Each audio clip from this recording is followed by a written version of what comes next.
I've been putting off making this review because, to be honest, I didn't want to make a review without having to use this light.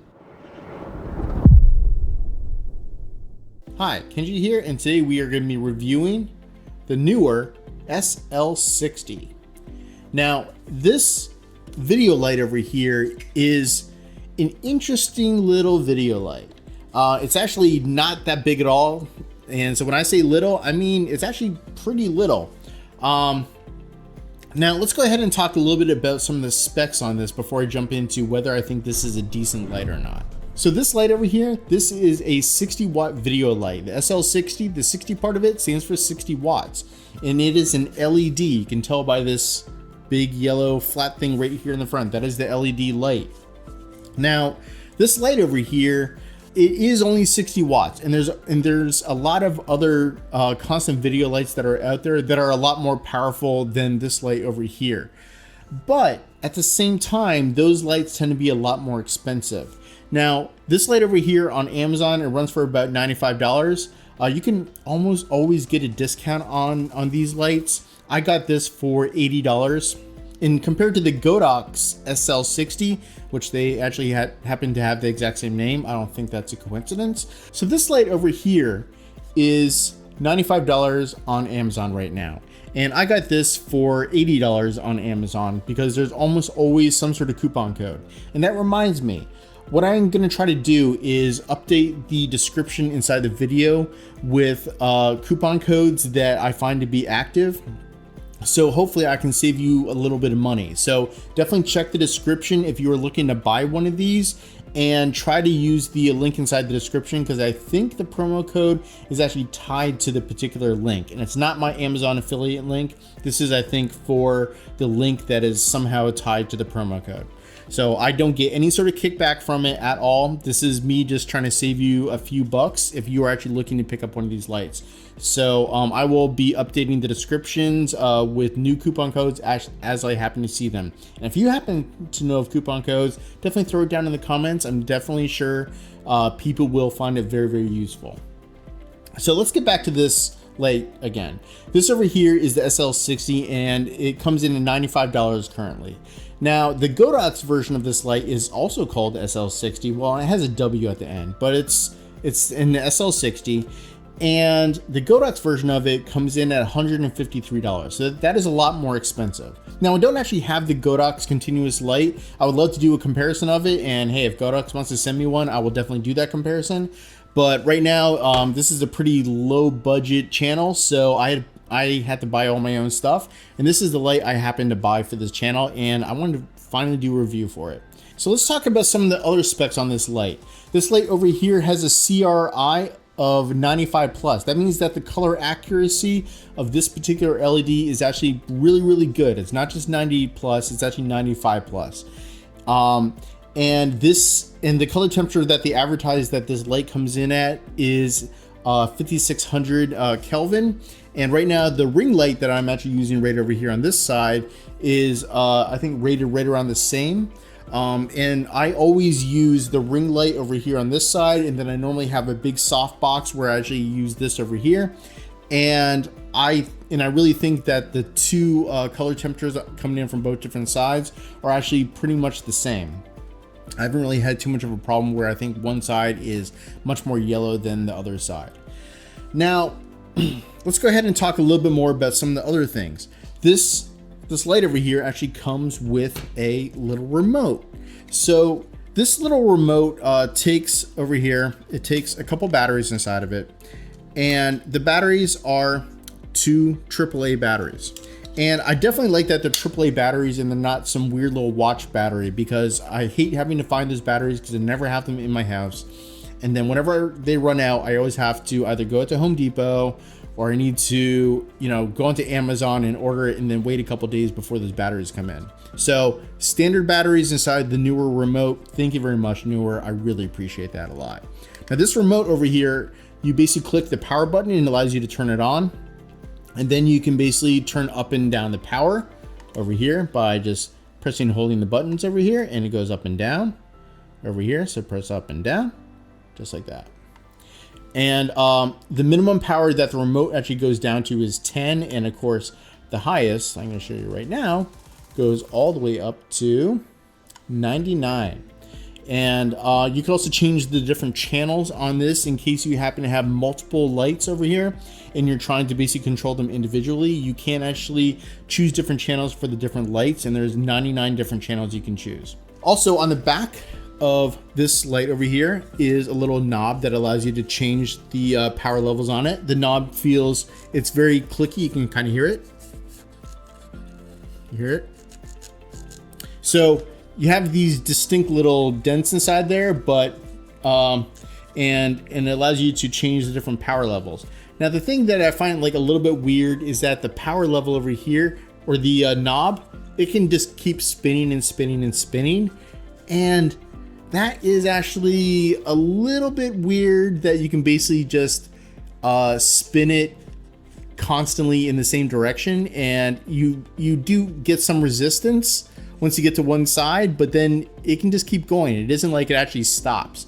So that's kind of weird. It feels a little bit cheap, but you know, to be honest, I don't ever use this at all. And the reason why is because this light is always up high on a light stand, and it's actually too much of a pain in the butt to get to, but I use this remote every single time that I make videos. I just basically turn it on, and it always remembers the last power that you was at.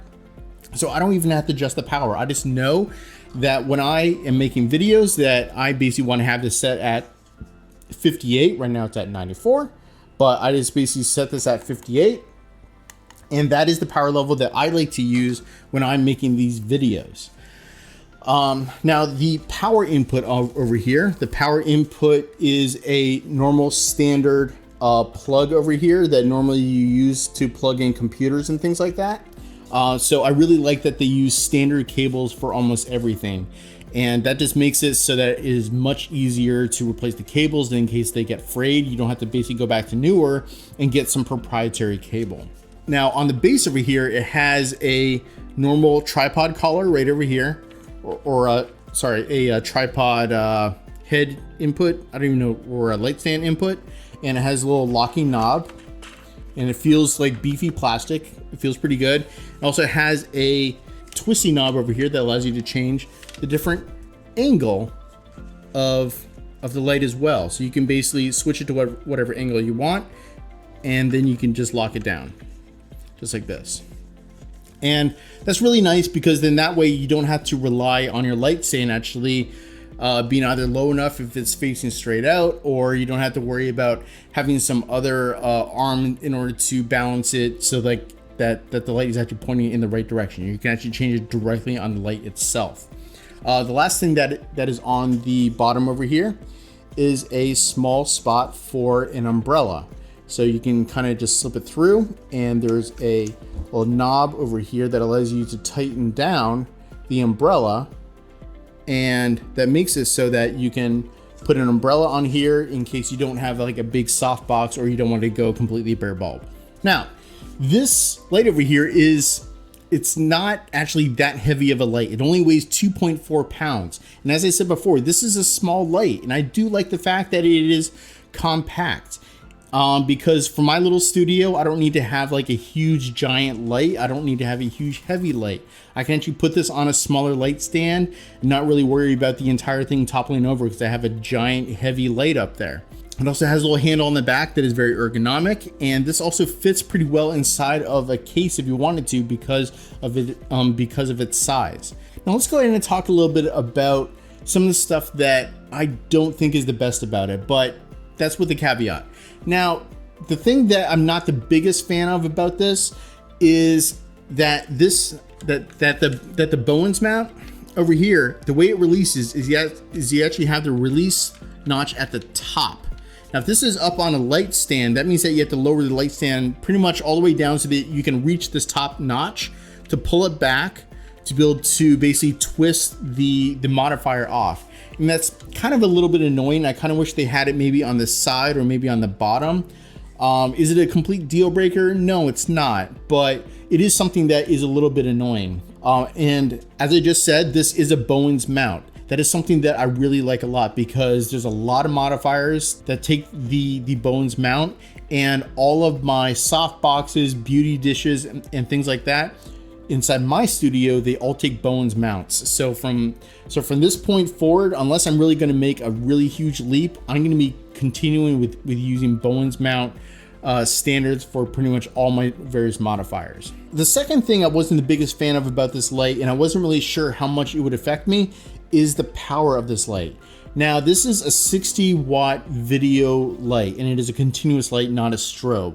And the thing is that, granted, it is 60 watts, and I'm paying for 60 watts. I'm not spending $1,000 on a 300 watt video light. Spending only $80, I can't really expect very much about it, but I am going to tell you that with 60 watts, you do need to be a little bit careful about what sort of modifiers that you use with this. For me, I actually use a 35-inch softbox with a grid. Let me show you that right now.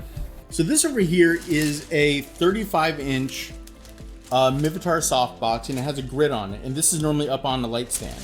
And this, of course, has a Bowens mount on here.